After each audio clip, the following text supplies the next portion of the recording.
belongings being held for ransom. Yeah, the money. But it forced you, that bad situation forced you to stand on your own 2 feet. And if you look back on that, and this is what it's about. Because just because something bad had to happen, and because you wasn't the woman I'm looking at now, you was Mama Bear. Listen, Quisha, we all have different sides. I have multiple personalities, just like a lot of us. And Quisha was out there, but listen, it had came out. Big Mike said, yes, they were testing her metal and she came through the forge of fire. Yes, I did, honey. Yes, I did. Grand Rising, everybody. Grand Rising. I know I started this a little bit early over here on TikTok, so I said, let me go live. I got my friend DJ Larry Loud over here with me, just breathing life, just speaking positivity. And that's what we need in this day and time. And that's why I'm so happy that I have this very, very special guest coming on today to help us understand why it is so important, especially right now. I had a conversation with her yesterday, and she said, you know what, Vet? I'm not going to worry about Project 2025. I'm not going to worry about what they're doing with Project 2025. What I'm going to worry about is what I'm doing with my Project 2025, 2026, 2027, and 2028. When she said that, I said, you know what, Rachel? That is what I'm talking about. We need that type of positivity and inspiration in our lives, because if we don't have that, like DJ Larry Loud said, if we focus on the negativity, that's what our lives is going to be like. Yeah. Let me tell you something. Some years ago, probably about, I don't want to get my age away. Oh, go ahead. You don't look it. You don't know how old I am. Going to follow DJ Larry Loud on Instagram, TikTok, and Facebook. And then going to listen to my show. But some years ago, I was asked to join, the Order. And I turned them down because I wasn't wise. I wasn't smart enough, I think, or I don't know what it was. I was just a young bull. I don't need you. I don't need no help.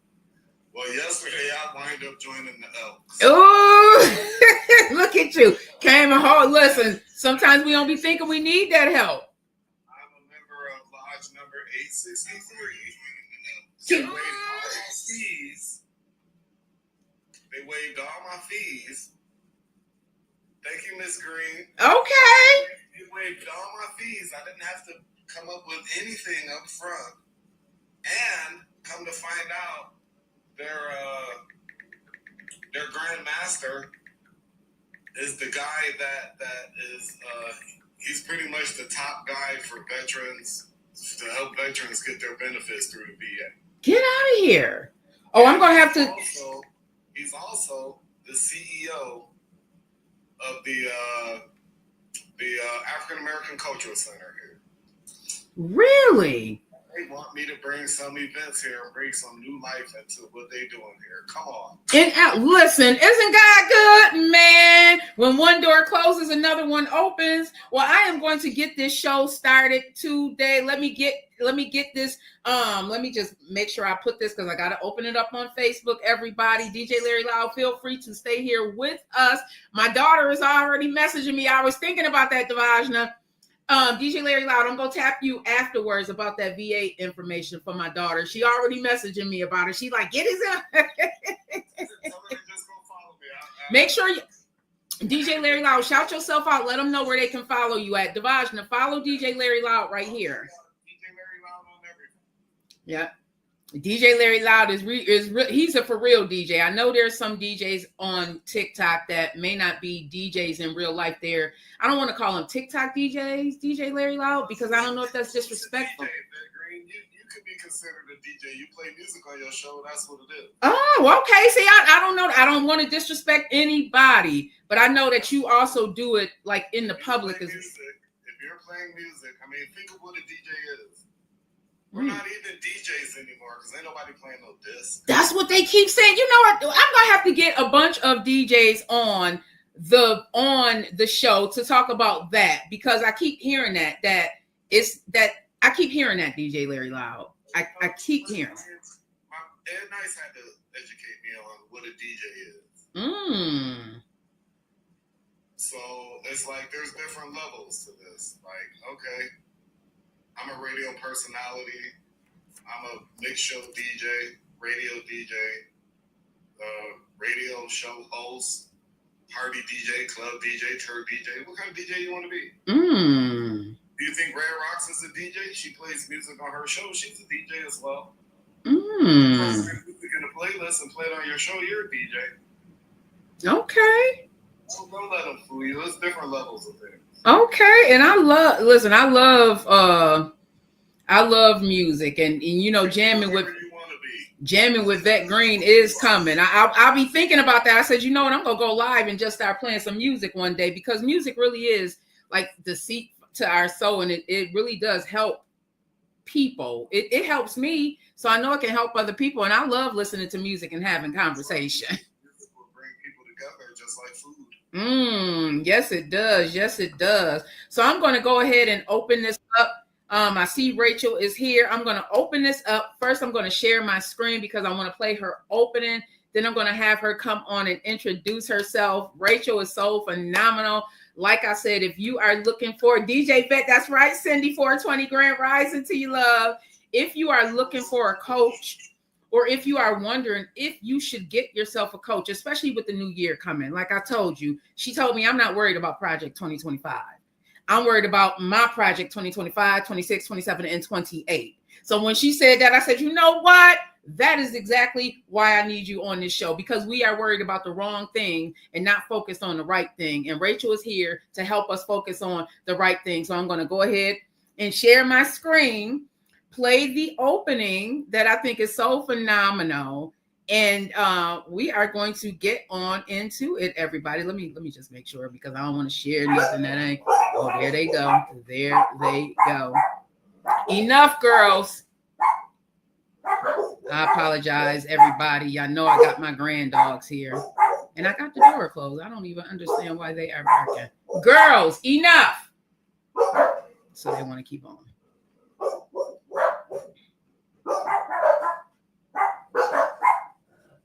Lexi, Patches, and Pano. Enough. I apologize, y'all.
Yes, everybody. So welcome up to the stage, the Rachel L. Gary. Welcome, Rachel. Hello there. Thank you so much for joining me today. Are you on a phone or a tablet? Can you turn I'm on my phone. Can you see me?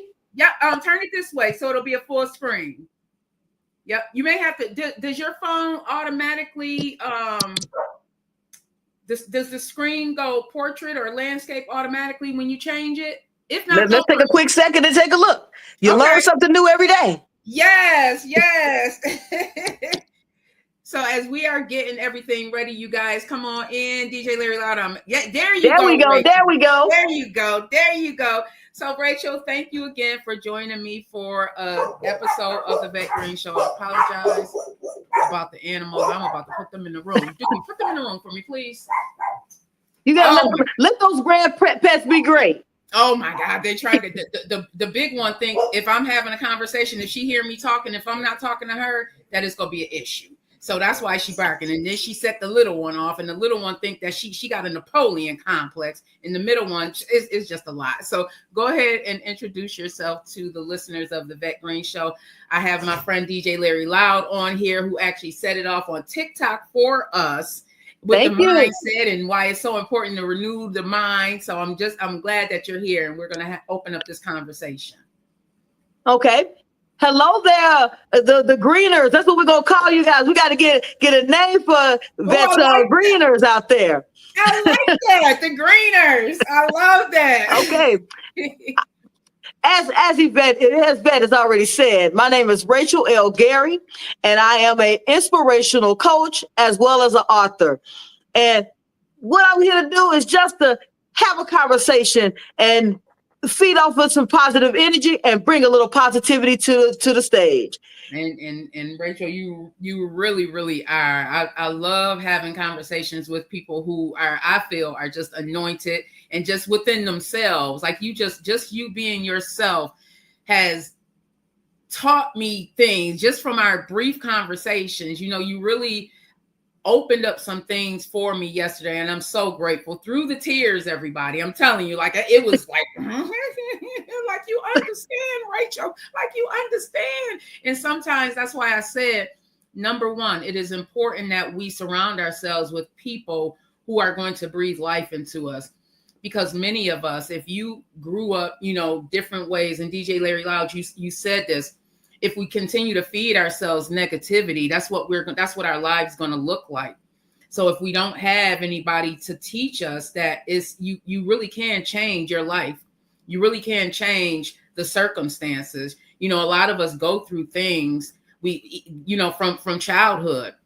From childhood, a lot of us do not have the best opportunities. I talk about spades because I'm a spades player.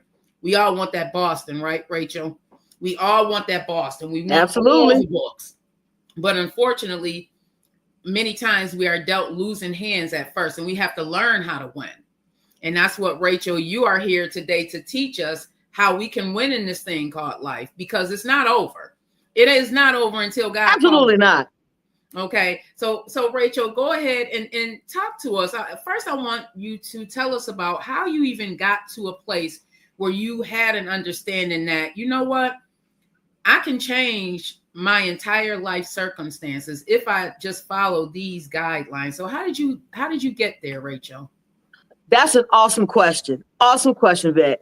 And I'm going to start by saying this is a shameless plug, but not really a plug. The book you guys are looking at behind me and the trailer you watch is from my book, Forged in Fire. That is exactly how I did it. And when you speak of coming from the circumstances where life isn't handed to you, none of us have a life handed to us. And the biggest thing is realizing that just because you have a challenge doesn't mean you can't get past it or over it to get to the next level. And I spent the last 48 years of my life, hey, I don't care about who knows about things. Listen, we don't look 48. Okay, I'm 48 too. I'm gonna be 49 in January, but I'll be 49 in March. So there we go. Okay, that's what matters. I spent all of my life understanding two key factors. I am the determining factor. Two, I can't let things outside of me control me. And I learned that at a very, very young age. I've been taking care of people since I was 8. Since I was 8 years old, I've been hustling for, you know the phrase, doing something strange for a little change. But it goes to feed myself and feed my siblings. When I was younger, I had side hustles, side jobs. I went from school to projects to helping unload trash cans, anything to make sure that there was money in my pocket to be able to have sustain just to eat on an everyday basis. Yeah. So that let me know very early that my circumstances could not, how about this? I would not allow those things to define who I was. Now, I want to pause for a minute there, because a lot of times we do not believe that our circumstances could change, especially when we don't see representation of what it could look like with that change. So you mentioned growing up, and I want to, and this is something that I want to really, really highlight, because one of the things we talked about is that you hadn't even graduated, right? You had not graduated from high school, but you were able to, without a high school diploma, without a GED, you were able to get promoted 10 times within your career without even a high school diploma. That right there says that you knew that you were going to be able to change your circumstances.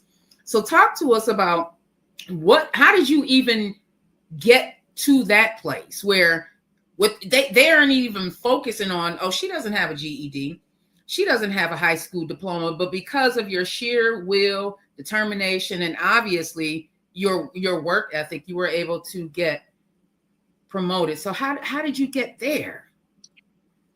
I would say the first thing is that I didn't allow the fact that my circle, me not having my high school diploma, played a lot into my lifestyle at the time. There was no one there encouraging me to go to school, encouraging me to make sure that my studies were taken care of. Now, I'm going to say this, and this is going to probably be controversial. It was a curse as well as a blessing, because I wasn't confined to what the school system said I could be or who I could be and what I could do. So that was the blessing. I spent 99% of my time when I wasn't making money reading. I was the librarian's best friend. I knew the Dewey Decimal System inside and out. I read everything from the Encyclopedia Britannica to romance novels. By the time I was 16 or 17, I had read probably 5,000 to 6,000 books. I spent a lot of time in the library, and I'll say this. I mentioned this in my book. I had two heroes from the text in which I was reading. It was Batman and Sherlock Holmes. And I know that sounds crazy. However, for the life that I was leading, I needed to find a point of reference that told me, just as you said, there was something more. Now, the reason why Batman, he was a wealthy individual who made a decision to help people. Now, people see that story differently, but I'm coming from the raw, what the story was originally about.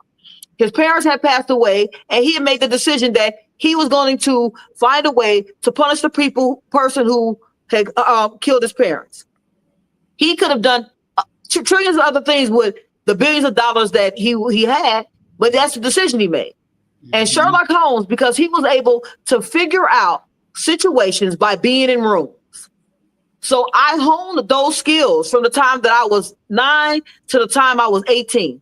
I honed the skills of being able to be in a room and recognizing positive, negative energy, and understand, and always building a knowledge base, more so a school knowledge base, but having a knowledge base of what the world actually had to offer.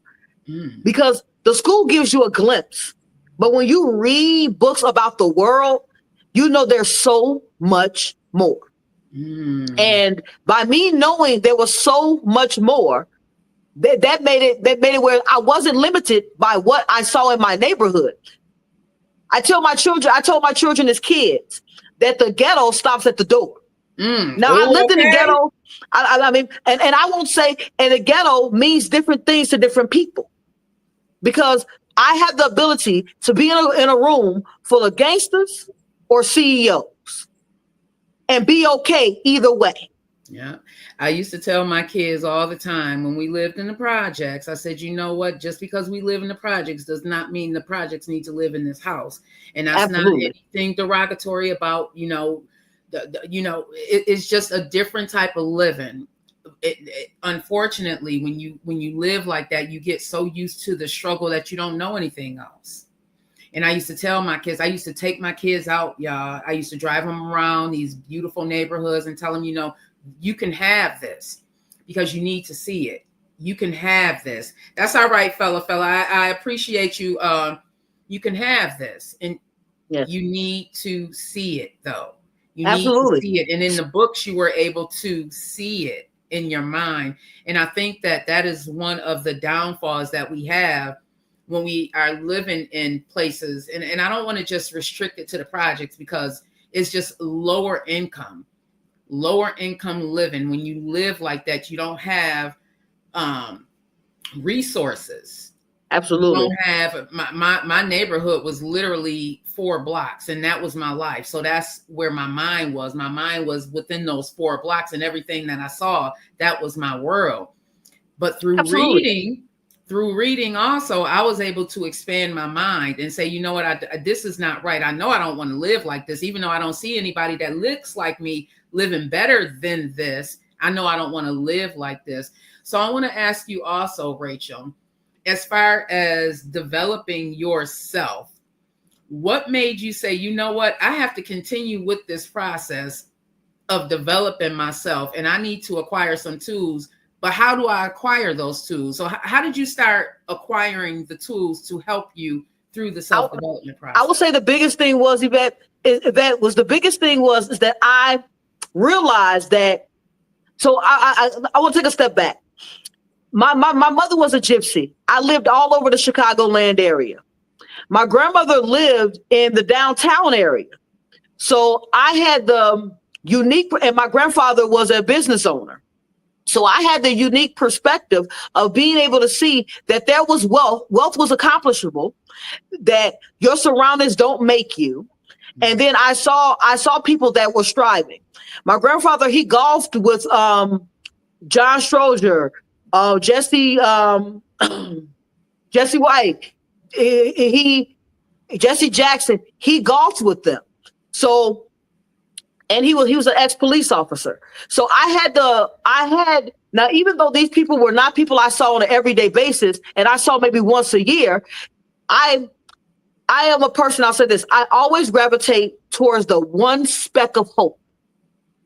That one iota of hope opened up my eyes and said, okay, if there's one bit of hope, then that means there's a window. If there's a little hope, there's a window I can climb through. That window I can make it to a door. That door I can make into a house. The house I can make it to a complex. So that's where my mind frame was. I didn't allow the environment to be in my mind. I didn't live in the environment. I lived in those books. I lived in those stories. I lived in when I went to my grandmother's house, we shopped downtown. It's funny. I didn't know until I was 18 years old that all these even existed. Now, even though we lived in impoverished areas, that's not where my mother shopped.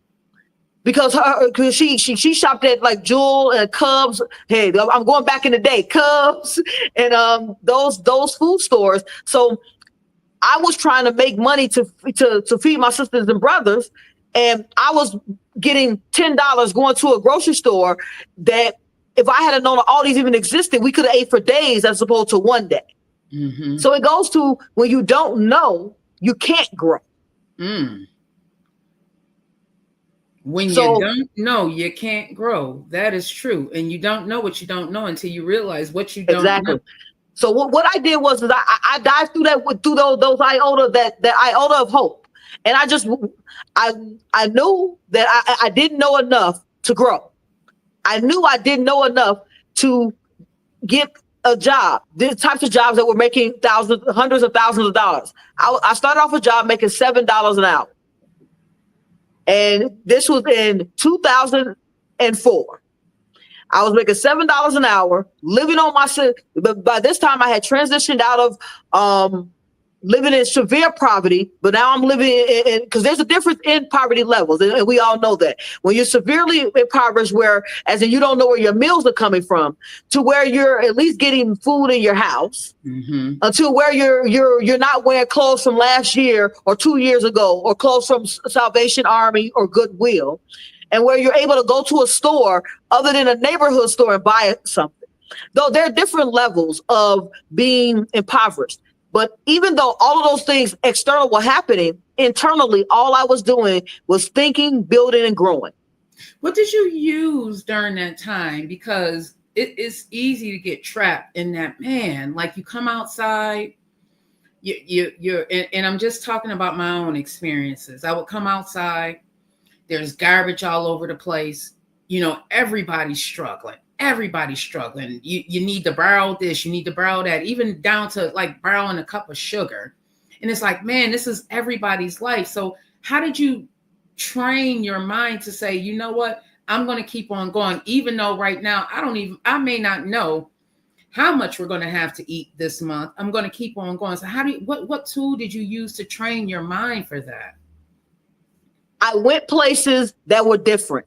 Now, at a point in time, I lived on 61st and Calumet. It used to be a project there in row houses on 61st and Calumet in Chicago. Mm-hmm. But the Museum of Science and Industry is on 57th and Lakeshore. I walked. It used to be free back then. It used to be free. I walked from my house to the museum. That's a long way. I know where you're talking about. Yeah. Wow. So it's about like dangerous. 3.5 miles. So it's about 3.5 miles. So as I said, I went to the library so much that the librarian, I talked to her. The librarian was like my best friend because I talked to her about new books, new things.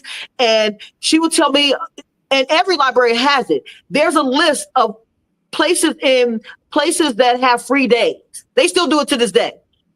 And I got the list from her and I was like, okay, the art museum. Okay, where's the art museum? Found out where it was. So I would save $1. Back then you had the super transfer on Sundays. For 85 cents, you could ride anywhere for the whole day. So on Sundays, I would use my 85 cents and I would go to one of the places on the list. I would go into the art museum. Now, I'm going to be honest. I got to tell you, I was dingy. My clothes were dingy, dirty. I will wash my clothes my shirt by hand and try to iron it. So when I went there, I wouldn't look so out of place. I know what you mean. I would go to the museum.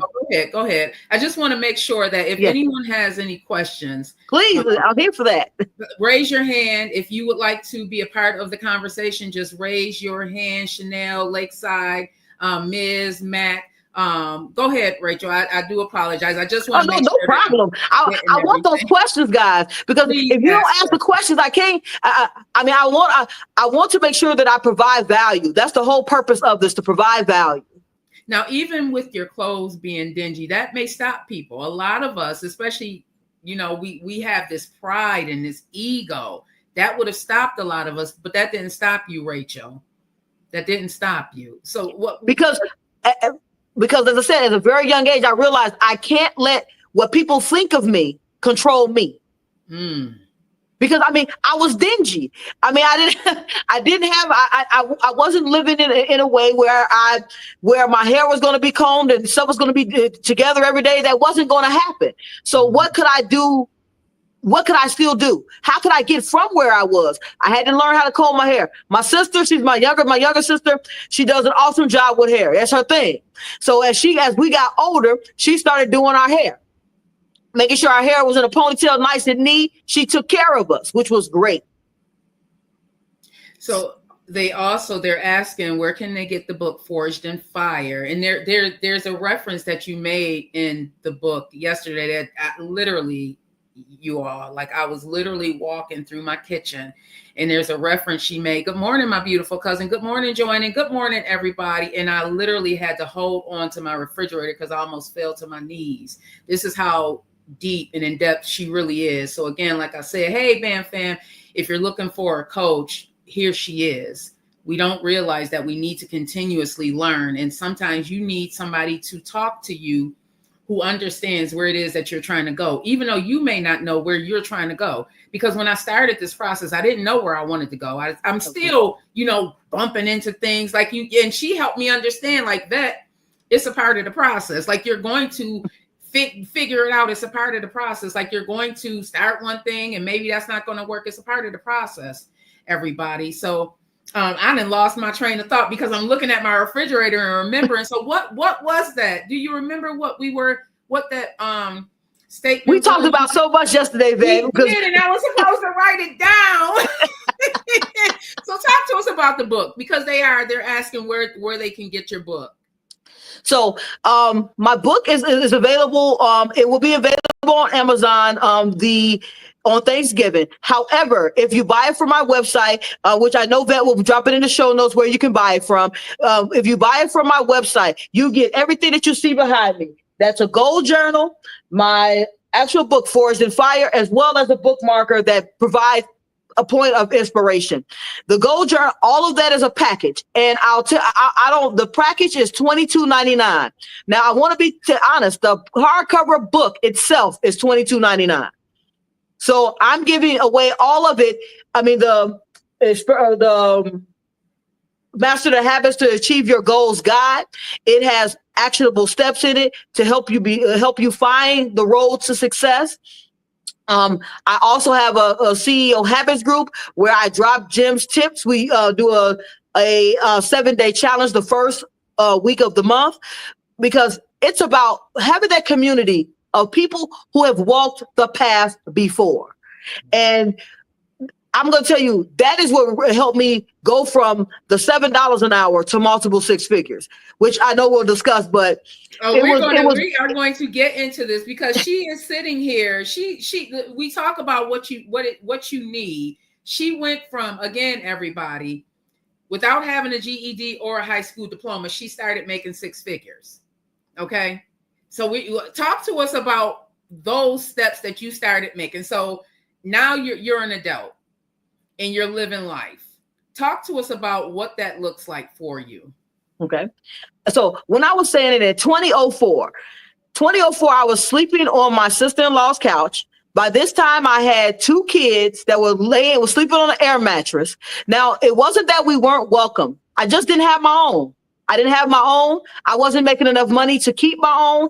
And I'll tell you guys, in January, I think it was January 4th, 2004, I sat on a cold porch in Chicago, and it was 20 degrees outside. Now, you know the wind chill. If you're from the Chi, you know it's cold outside at 20. Very cold.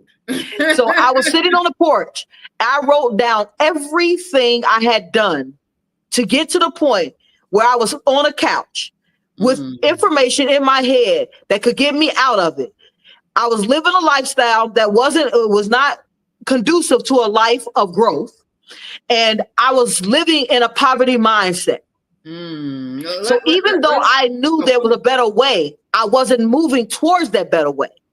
I sat on that day and made the choice, the decision to become the CEO of my life. We all are the CEOs of our lives. We just don't own it. So I'm gonna give a little brief discussion what CEO stands for: being clear in your actions, empowered by your choices, and owning your direction. That's what the CEO is. That day, I made a decision. I went to work. So the $7 an hour, I was making $7 an hour. I did not have a GED at the point in time. So I thought I was making what I deserved. I want to take a step back. I was making what I thought I deserved because I didn't go to school. I didn't have an education. When I, that day, wrote down I wrote everything down, guys, everything that I wanted out of life. On that day, what I wanted. And I started executing a plan.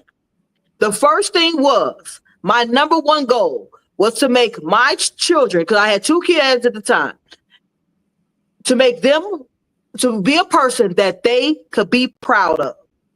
Not a parent, the person that they could be proud of. I had to have integrity. I had to get them off of the couch and never for them to ever go back. What did I need to do? Those are my first two goals. Get them off the couch and be a person of integrity, which means that means being a person who does what they say they're going to do every time, no matter if it hurts. So that was my first thing, having that resolve that it was time to move forward towards a better life for me and for them. I started off that it for me okay to move forward. Yeah, I know you guys heard me. For me, because this is what I told Vet yesterday. You have to love people in the overflow of you.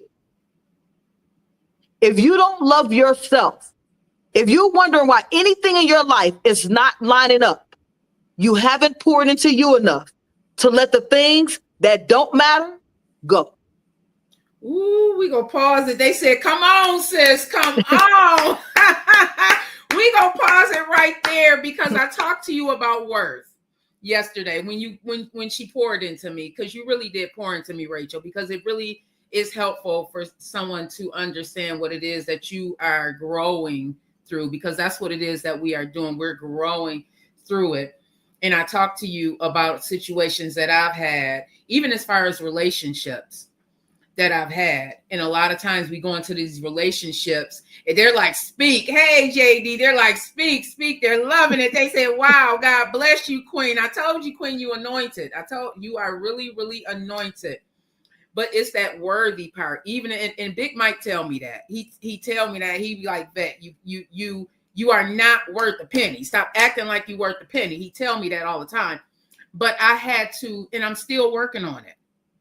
What can I, Vet, and anybody else out there that's working on worth? Because when you do not feel worthy, it seeps into everything. It seeps into our friendships. It seeps into our relationships, our jobs, because now we're willing to just settle for anything. So how do we get to a place where we do feel like we're worthy and we realize that we do deserve more? How do we get there? So this is where we were yesterday. So in my course that I have, because I have a course as well. Remember, I'm an inspirational coach. However, the 4 things: self-esteem, self-care, self-discipline, and being self-aware.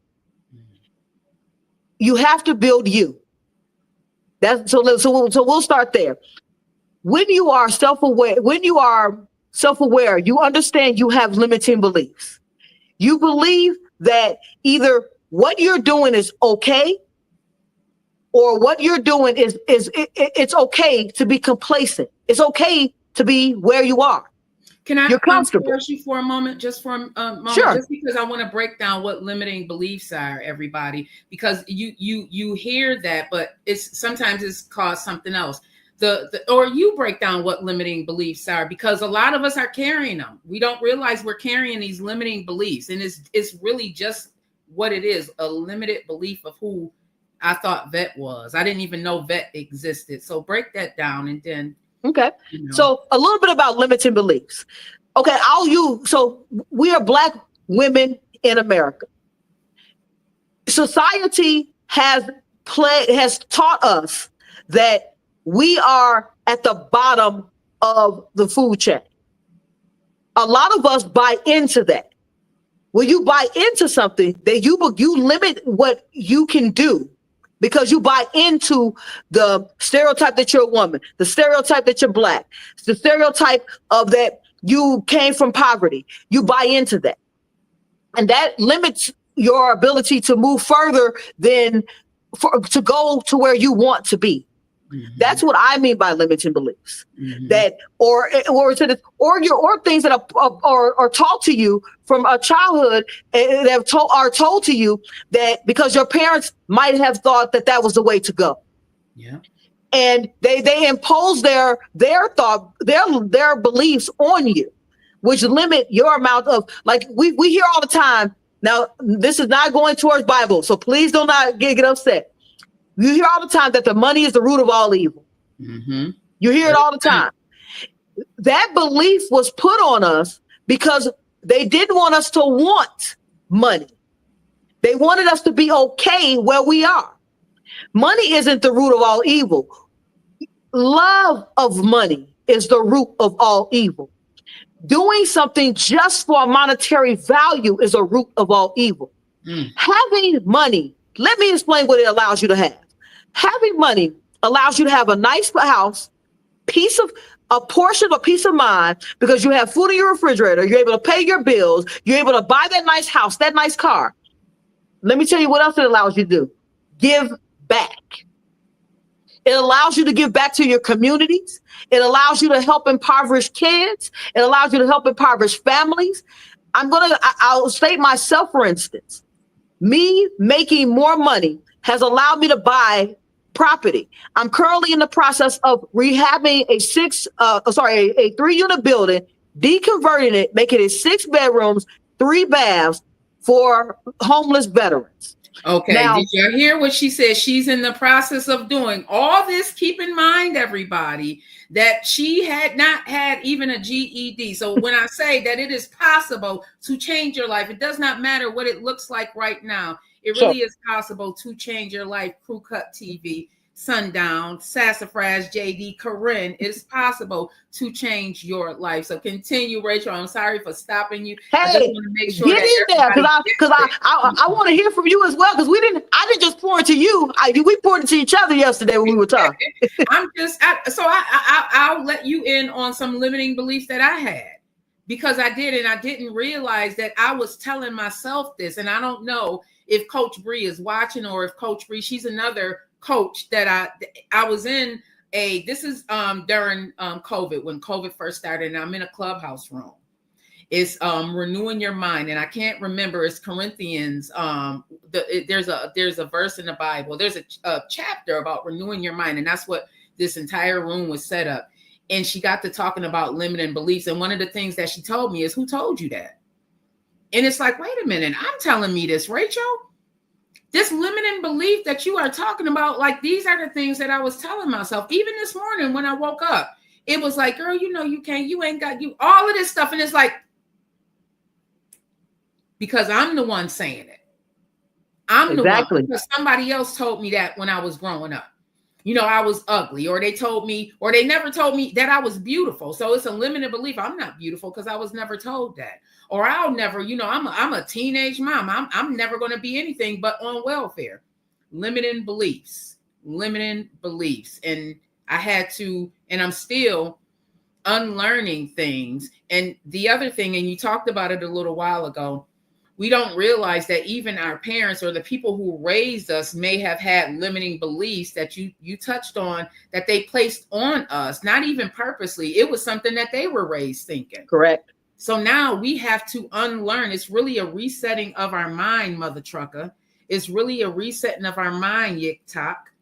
It's a resetting of my mind, and I'm still continuing to do that.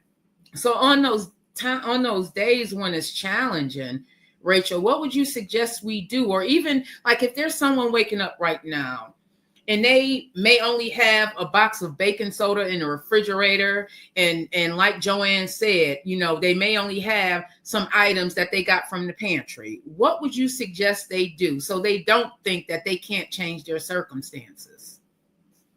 The first thing is this is what I tell any mentee that starts my program. There's a long checklist, but I'll say this portion. Think of all the talent you have, everything you know how to do.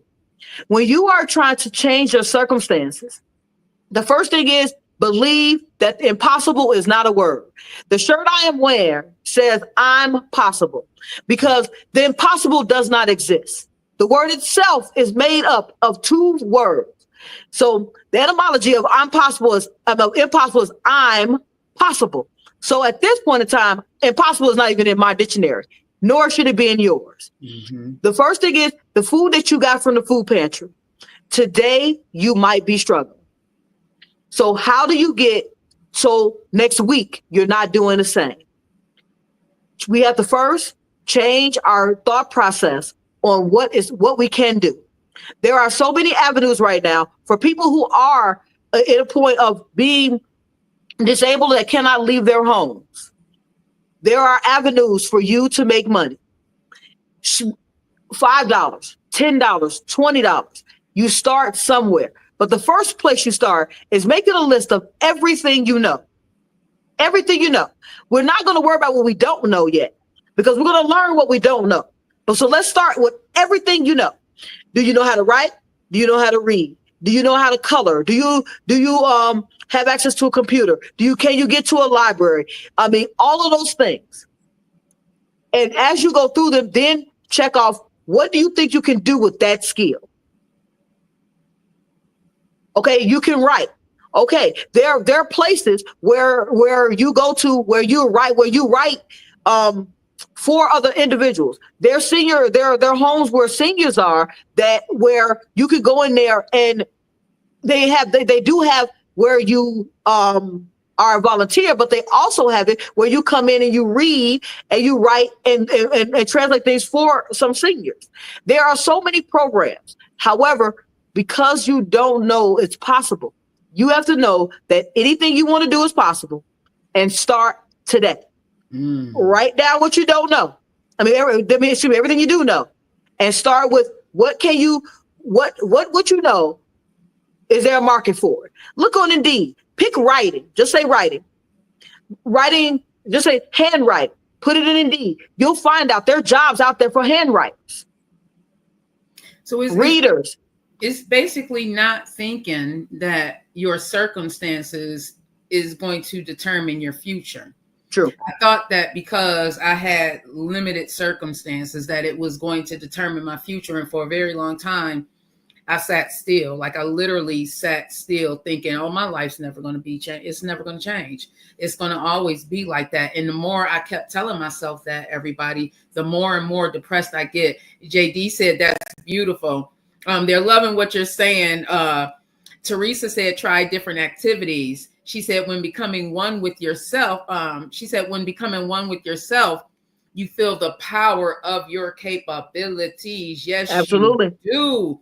And the more you release the judgment, the more I release the judgment, not worrying about what people are going to think, Rachel, the more I was able to become, because that judgment was limiting for me. Because I was like, oh, I can't do that. Like, oh, somebody's going to say something. Even me starting my videos, the motivational videos, if you go back on the Green Links Media channel, you'll see from 5 years ago, me talking and I'm all shy and I'm just, because I'm worried, in the back of my mind, some people, what are they going to say? Like, they remember when I was addicted to drugs. And they're going to be like, how am I, she's a pill popper. How can she be up here motivating anybody? These are all the things I'm telling myself. Like, that can't be you.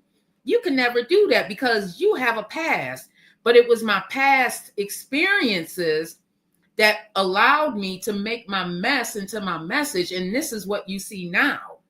Yes, like, ma'am. I'm doing this because I had to release that fear of judgment. And I still see that with some people. Like that fear of judgment, especially with this podcasting thing. Like some people just don't, because of that fear of judgment. What are people going to say? But I promise you all, when I stopped worrying about everybody else and anything, what did you call it? The outside? Outside of you.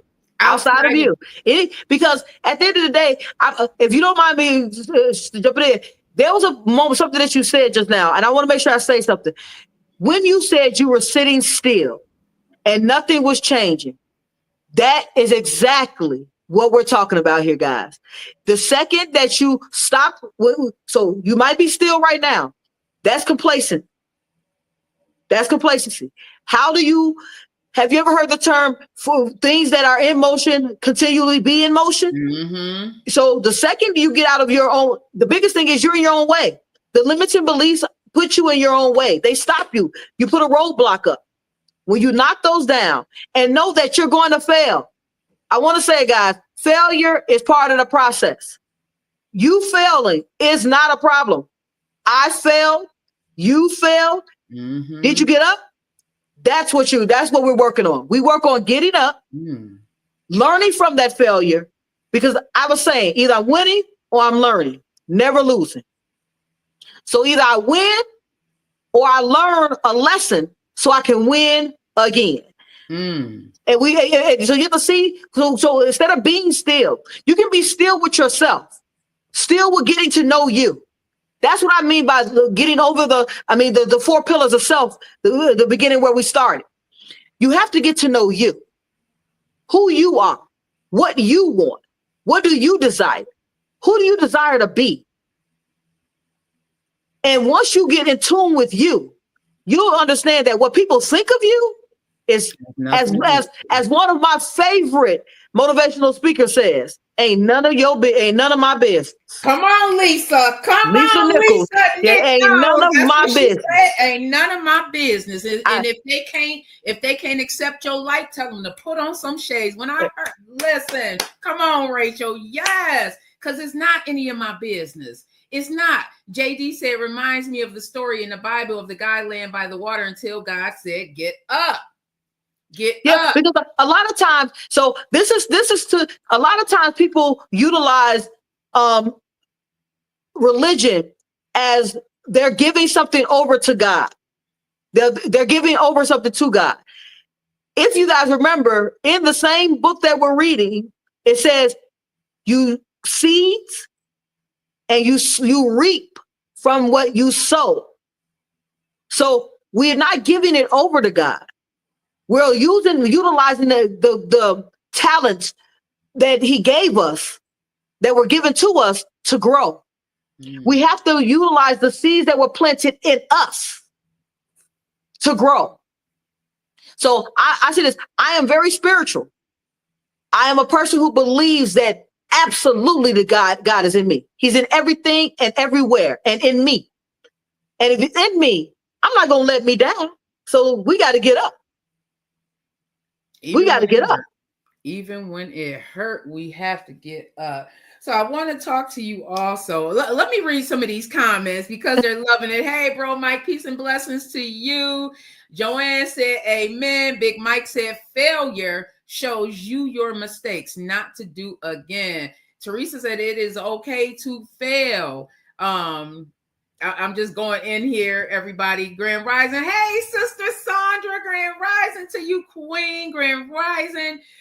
Teresa said, I'm teaching myself sign language right now. Why? So I can find myself helping different children and adults. Listen. Love that. Okay. Clap it up for Teresa. Clap it up for her. Go ahead.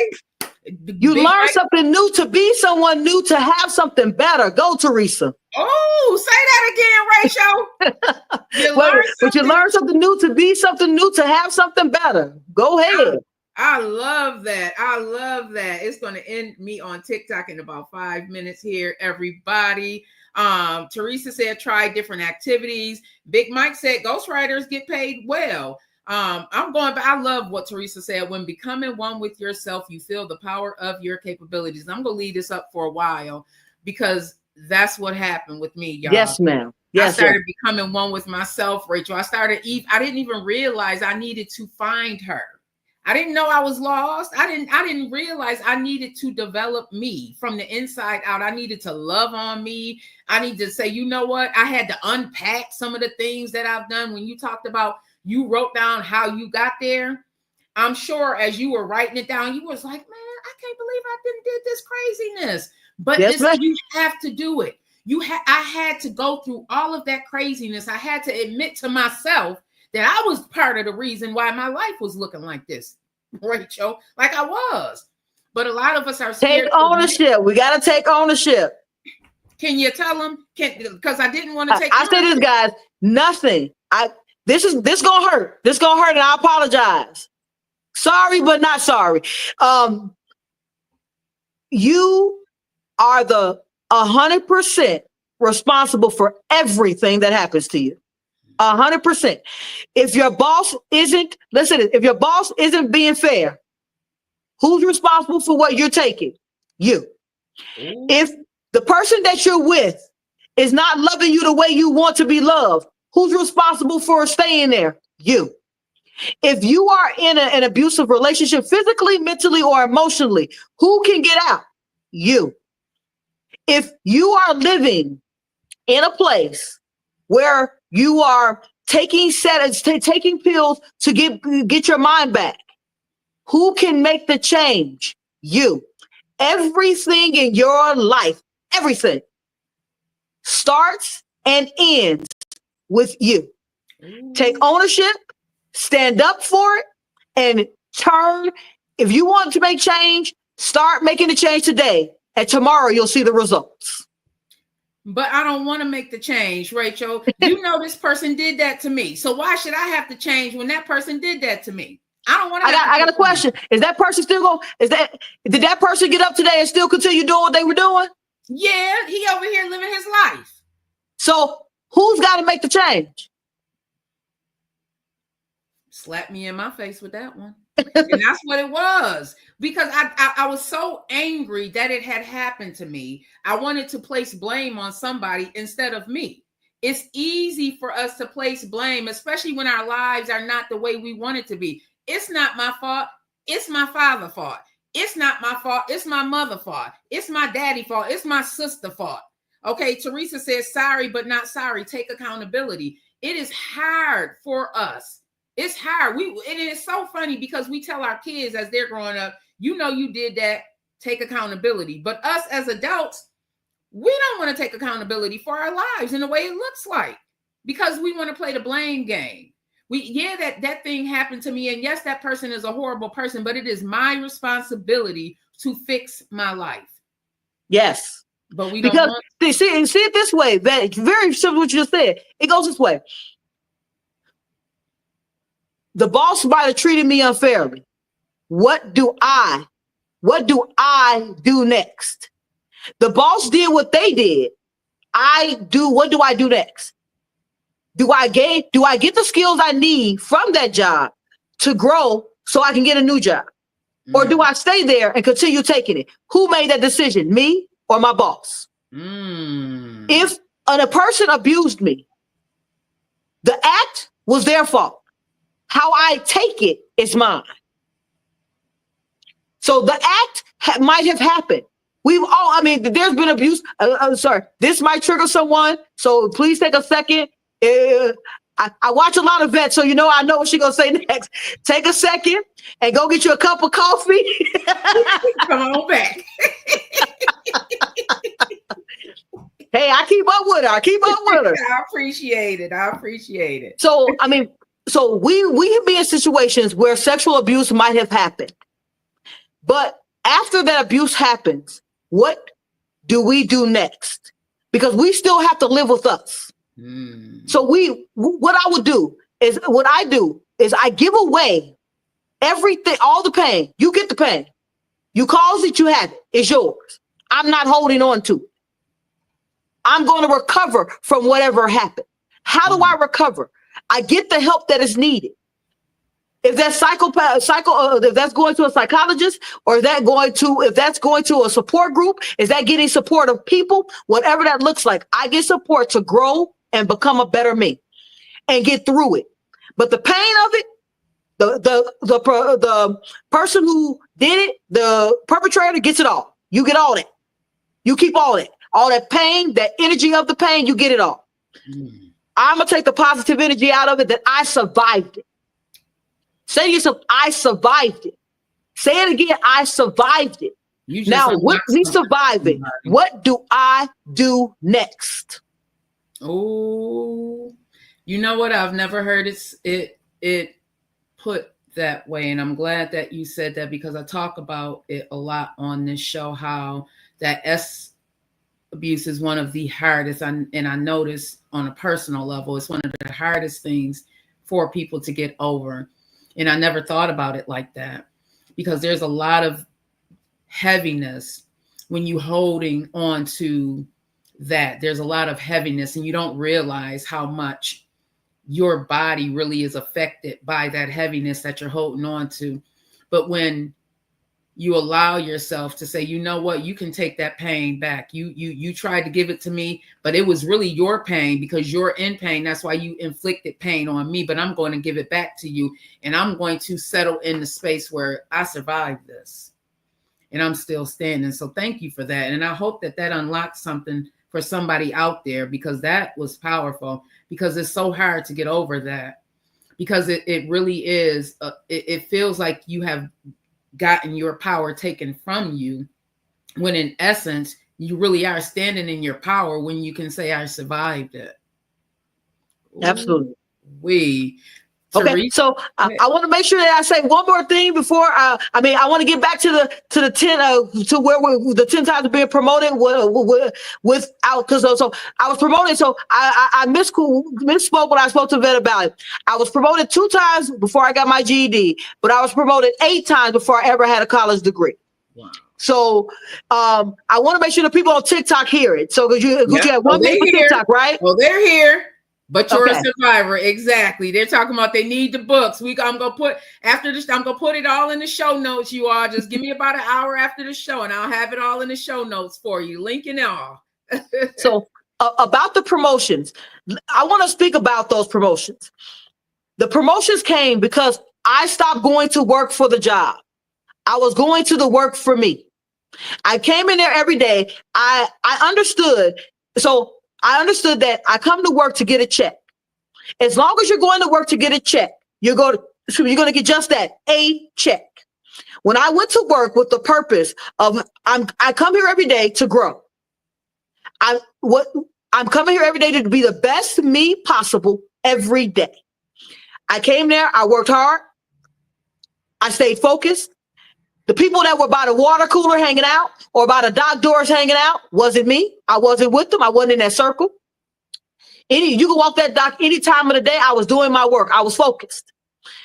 I was promoted. So I'll give a quick story. I was promoted the first time because we were doing inventory and I saw something we were doing that didn't make sense. So I went home that day and wrote up a process and handed it to a manager, went about my way, continued doing what I was doing because I saw something that was being inefficient. They came to me and said, okay, there's roles for you.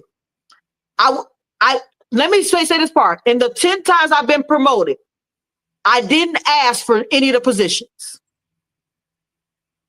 because I understood two things. What a company was looking for. Companies are looking for return on investments. Mm-hmm. Are they ever going to pay you what you're worth? Mm-hmm. You have to know your worth. Ooh. You know your worth. That company, the money that they pay you is an investment. You are investing in you, investing in the future you. Did you just hear me? Did you guys hear what I said that I'm investing in property? Where did I get that money? A job. So I saw the company as an investor. They were investing in me, were paying me my check. I was a good investment. I came there every day and did just what needed to be done every single day. I wasn't worried about my title, the position, the person next to me, how much work they were doing. Who cared? Because that goes to you worrying about the circle of what influence between your ears and your eyes. That's it. I wasn't worried about what they were doing, why they weren't doing it. I was worried about how I come to work every day, how I show up for me. The second time I was promoted, so I was promoted 3 times within 1 year. Same company. The 4th promotion, there were directors in a hallway fighting because they had three of them had created a job rec to offer me without talking to each other. So they were fighting about me having a position in different departments. Mm-hmm. And we had to sit down together and say, what is it you really are looking for? I walked away from that conversation. So remember, $7 an hour is what I was making in 2004. 2005, I was making 34. Wow. Because I just decided I was going to be who I needed to be to make sure my kids were proud of me and to being a person of integrity. Mm-hmm. Integrity is what you do when no one's watching. I wasn't. So that means when people at the water cooler, why I'm not there? Because I'm watching me. Not because the boss is watching me, because I'm watching me. That's not what I come here for. When people are having conversations, I had people that were hiding on shelves. They were hiding in racks. But for me, I was focused because it was not something bigger than me. I wanted to be better than I was today. So that is how the promotions happen. So I have an ebook too. I told you that I have all the tools of how I got to where I am. I have the first book that you guys, this is the hardcover book, but I have 2 ebooks out there that I created. One is called Dominating the Leg Up, getting promoted within 6 months without asking for it. I've done this, guys. When I left that company, I went to another company. The same thing happened within 6 months. I still did not have a college degree. I was a senior manager and I didn't even have a senior supervisor. I didn't even have a college degree. Mm-hmm. By the time I was a senior manager before I ever went to college. So I know we are going to be closing this out in a little bit. Big Mike said, your emotions start within you. You're worth it. Yes. You know your worth. Good morning, best friend. Good morning, everybody. Rachel, we're bringing you back. This was just part one. Okay. I'm going to listen. We're going to have Rachel on here at least one time a month or something like this, everybody, because renewing I'm here for you. Because you keep doing, I want the positivity that emanates from you comes through the screen. And I hope that I have provided your audience with the same energy that I get when I watch your show on an everyday basis. Oh, Rachel, you have. And make sure you support Rachel. Rachel, let them know where they can follow you, whether they're on TikTok. Do you have a YouTube yet? Yes.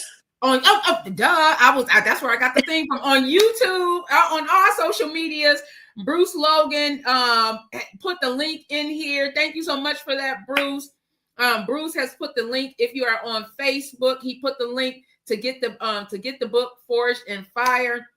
I'm definitely going to be getting it. You have a book out already. Forged in Fire is coming out on Thanksgiving. But if you buy it from the website, so yes, Amazon is a great place to go, but you won't get a signed copy. You will not get the Master the Habits to Achieve Your Goals, and you will not get the bookmarker that has that is about inspiration while you're reading. At the end of the day, guys, support each other. I support anything that you guys are working on that is positive. It's going to move you positively in the directions in which you want to go. Make a day every month. I'm yours, one day a month. Pick the day. I got you. And when I get to Chicago, we are going to take care of that. When I get back to Chicago. Thank you so much. And you can find me on every social media platform. Rachel L. Gary. Anywhere you look, that's I spend most of my time on Facebook and TikTok. I do have an Instagram. I do one podcast a week, and I also show a vlog of my projects I'm currently working on. So once a week, you get to travel through the looking glass of me walking through a project, getting mad at contractors not doing the work. I also have a tool that's associated with it, because at the end of the day, I want success for you guys. Success starts with having the knowledge, and applying the knowledge is how you grow. Let's grow together. I want to make sure I say it. I want you guys to be the CEOs of your lives. And you want to be always moving up, out, and towards the greatness that is in you. Ooh, amen, amen, amen. Rachel, thank you so much. You have been an awesome guest. If you are looking for a coach, invest in yourself. Do yourself a favor. At least have a conversation. And I want to tell you guys, the coaching program in monthly is under $100, and we have a weekly group mentorship. So we're talking about for under $25 a week, you can have an opportunity to talk through your goals, get some on-demand lessons, and let's get going. How do we go from where we are today to where we want to go? Let's start moving forward. Yeah, especially with the 2025. What'd you tell me yesterday? I ain't worried about no project. I'm not worried about Trump's 2025 plan. I'm worried about Rachel L. Gary's 2025 plan, because how do I get from where I am today to where I want to be tomorrow? Plan, steps, evaluate the plan, and moving forward. Let's go, y'all. Let's go.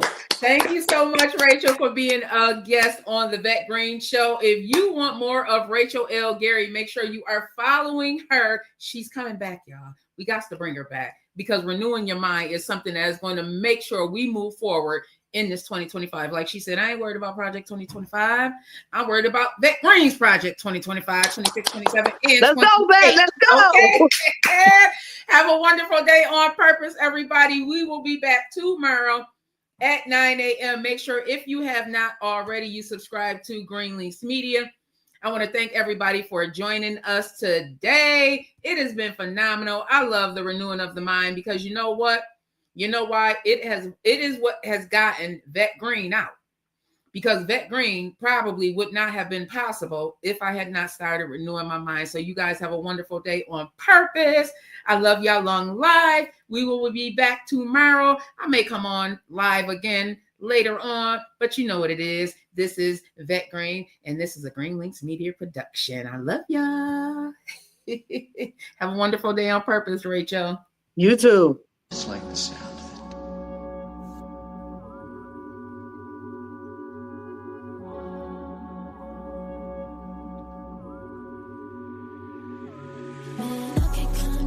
Have a wonderful day on purpose, everybody. Make sure you join me back tomorrow at 9 a.m.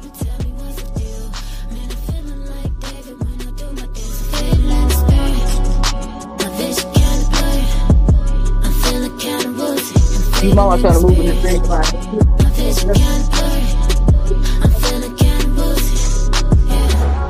Come on, Jesus Christ, tell me what's the deal. I'm feeling kinda dizzy and ain't pop the pill. I'm high on cloud nine and I'm feeling fine. And ain't the only one who want it, no cockabine. I'm feeling fitted and it feel real good to me. What's the secret? Tell me what you do to me. I'm high in the spirit, feeling real woozy. I'm feeling like David, tell him get I'm high though, off that Christ though, going psycho. I run around doing cartwheels like a hypo. You feeling me? Don't be killing me. You're illing me. Demons on my back, yeah, they be drilling me. I tell you 3 times like a trilogy. Eating up his word and give me energy. Tell the filthy devil, get up off of me. Saying you gotta pay, ain't nothing free. I can't come down, it's only up from here. I can't shake this high off, yeah, I know it's real. When I'm seeing some people tell me what's the deal. Man, I'm feeling like David when I do my dance. I'm fading in the spirit. Yeah, My vision's kinda blurry. I'm feeling kinda woozy. I'm fading in the spirit. Yeah, My vision's kinda blurry. I'm Feeling kinda woozy. yeah. Even to another top spot is up for grabs, bro. I just like the sound. It was native, so I never lack. Got my numbers up like Chicago be doing with the tax, though. Hype it, I ain't smoking on the wax, yeah. Man, I can't deny it, got a sober mind, yeah. Fire in my eyes, different kind of high. Mask off Mick Foley, I'm a Russell with the trophies. Low-key Kobe, wave emojis till I get a flutter rolling, yeah. All of my homies are flex, yeah. I'm still when I throw up the set, and then they invested a check and I came out of prayer, you see the effects. Educated and intelligent, baby, I'm celibate, can't get ahead of it. Homie, it's evident, I got the evidence, looking for presidents, up the veterans. You see all the demons had him up against. Jesus came to my defense. Highly favored, they don't need to choose me. Make a sway with the vibes, that's a movement. I can't come down, it's only up from here. I can't shake this high off, yeah, I know it's real. When I'm seeing some people tell me what's the deal. Man, I'm feeling like David when I do my dance. I'm fading in the spirit. My vision kinda blurry. I'm feeling kinda woozy. I'm fading in the spirit. My vision kinda blurry. I'm feeling kinda woozy. Yeah.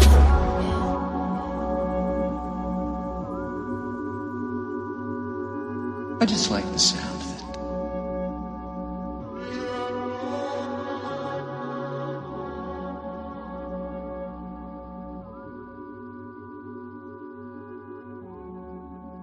We hope you enjoyed the show. This is a Green Links Media production, and we thank I just you like for this. watching. We are here every Monday through Friday beginning at 9 a.m. So make sure you subscribe and hit that bell while you're at it. Love you long life. Man, I can't come down, it's only up